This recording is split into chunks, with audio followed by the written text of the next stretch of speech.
ಓಂ ಸಾಯಿರಾಮ್. ಶುಭೋದಯ ನನ್ನ ಮಗುವೆ. ನನಗೂ ನಿನಗೂ ಒಂದೇ ಉದ್ದೇಶ. ನಿನ್ನ ಜೀವನವನ್ನು ಉತ್ತಮವಾಗಿಸುವ ನಿನ್ನ ಉದ್ದೇಶದಲ್ಲಿ ನಾನು ನಿನ್ನ ಗುರುವಾಗಿ, ನಿನ್ನ ರಕ್ಷಕನಾಗಿ, ನಿನ್ನ ತಂದೆ ತಾಯಿಯಾಗಿ, ನಿನ್ನ ಪ್ರೇರಣೆಯಾಗಿ, ನಿನ್ನ ಶಕ್ತಿಯಾಗಿ ನಿಂತಿದ್ದೇನೆ.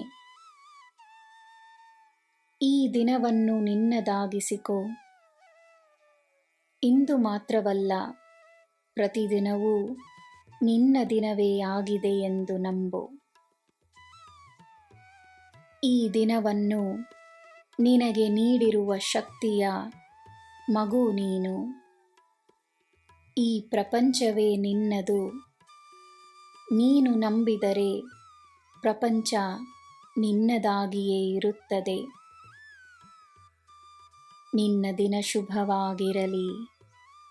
ಸರ್ವಂ ಸಾಯಿಮಯಂ. ಜೈ ಸಾಯಿರಾಮ್.